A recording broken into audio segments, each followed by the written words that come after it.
Spent 10 years in prison for being a cat burglar. I used to climb through people's windows and steal their stuff and then make gold bricks and sell them to gold collectors. And basically, I am telling you guys what I used to say when people used to answer their door, or if they didn't answer their door, what I would proceed to do is knock on as many windows as I could around their home so that I could ensure nobody was home.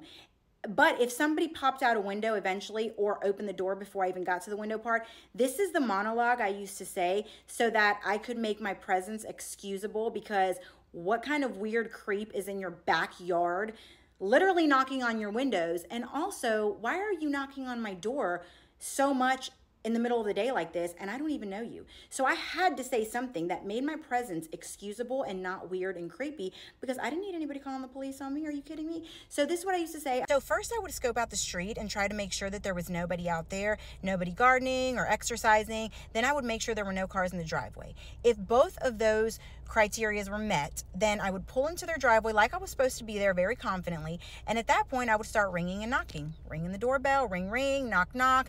And I would wait for somebody to answer or not answer.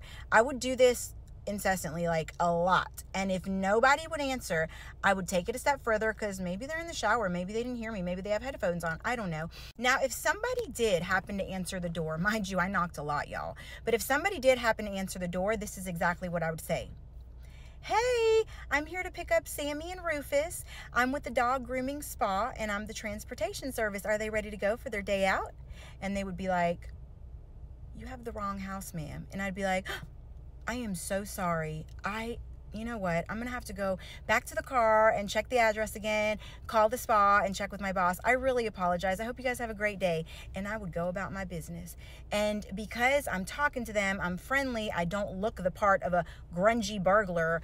I have a relatively normal car and I'm pulled right up in their driveway. They're not thinking anything of it. They shut the door right behind them and they go about their business. And it's crazy because even later on down the line, if they find out their neighbors or their neighborhood somewhere else, like in another street, was burglarized, they do not clock that the dog lady, the dog girl, was even possibly the one. Like, they don't even bring it up to the police, because no way in a million years was that girl that was looking for the dogs part of anything that went on. Like, they don't even bring it up. They don't even mention it. Perception is insane. So that is what would happen if somebody actually answered the door. The second part to all of this was if nobody answered the door. I'd have to take it a step further, because the last thing I want to do is run into somebody in their home. You can get seriously hurt like that. You know what I mean? I'm not trying to find a stand your ground kind of person. So I literally would say, you know what? They didn't answer the door, but because they might be in the shower, have headphones on or something else, I'm going to go ahead and I'm going to knock on windows. So I have to switch up the monologue now, and the reason why I'm there, because I'm going to knock around on all the windows. I'm going to go in your backyard. I'm going to knock on all those windows. I'm going to knock on your sliding glass door. And I don't need a neighbor or even you yourself to come out and find me being a weird creep knocking on your windows in your backyard like a crazy person. I mean, I have to have a reason. And no person that's there to pick up a dog is going to go to that extreme to make sure that the doggies get picked up. So at this point, I start knocking on windows, and I basically start saying, as I'm knocking loudly, just in case anybody inside or outside hears me, hey, Miss Susan, I'm here. I'm here to check on you, Miss Susan. Your daughter, who's my friend from work, Sarah, sent me. She couldn't leave, but she gave me the address and she sent me to check on you. I'm here to check on you. Is everything okay? Miss Susan, please answer. Please say something. Come to the window. I was sent to check on you. And that way, if someone heard me, or if somebody did pop out and was like, what the hell are you doing in my backyard knocking on my windows?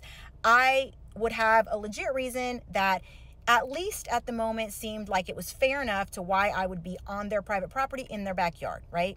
So if they popped out, I would say that. And then, of course, naturally, once again, they would say, hey, there's no Miss Susan that lives here. You have the wrong house. And I'd be like, I'm so sorry. I'm here to check on a coworker's mom, and she's really worried about her, but she couldn't leave because she was in a meeting. So she sent me because she's not answering the phone. So I'm going to have to go back to the car and call her and see if, I'm at the wrong neighborhood or the wrong street or what. I really, really apologize. I'm so sorry, but it was kind of an emergency. That's why I went, to the backyard, and I truly apologize.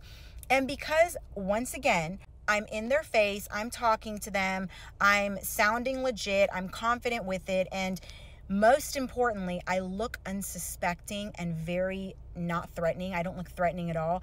And I'm by myself. And, you know, if they peeped out the front window, I have a relatively normal and common car. They really don't think anything of it. And even if they were to try to get my car, I had a Chevy Impala that was silver. There's 100 million trillion of them out there. I had a fake and stolen license plate that was taped right on top of my actual license plate. So if they got that, it wouldn't come back to anybody except a stolen plate somewhere, God knows where, because I had a lot of them. And I mean, but 9 times out of 10, because of perception, I didn't even come up as somebody who was threatening or who could be a part of anything that was nefarious or sketchy. So those are the 2 things that I would say when I would go knock on someone's door. I want to tell you guys these things because I want people to be really aware. I will say that, of course, Ring cameras were not a thing back then. This was, you know, in the early 2000s, 2006, 7, 8, 9, 10.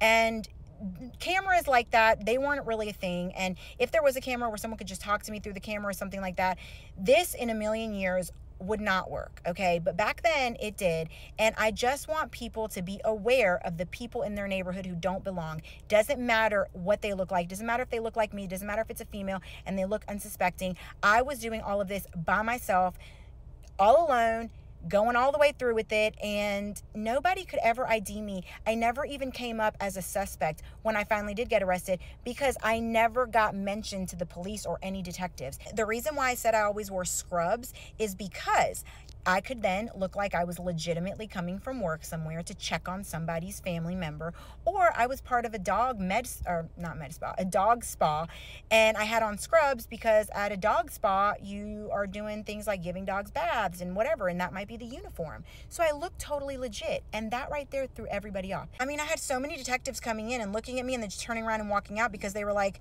this is who we've been looking for? This is insane, because they were looking for me for quite a while. They just didn't know who they were looking for because they weren't looking for somebody that looked like me. So don't let looks deceive you. I hope it makes you guys aware. I hope it helps somebody. I hope it helps protect people. And I hope that you guys can understand that just because somebody doesn't look the part, it doesn't mean they're not doing some shady shit. So be leery of anybody who's not supposed to be in your neighborhood. Love you guys. If you enjoyed this video, you can do your thing. It's free for y'all, but it helps out a ton, and I appreciate y'all. So love you. See you later.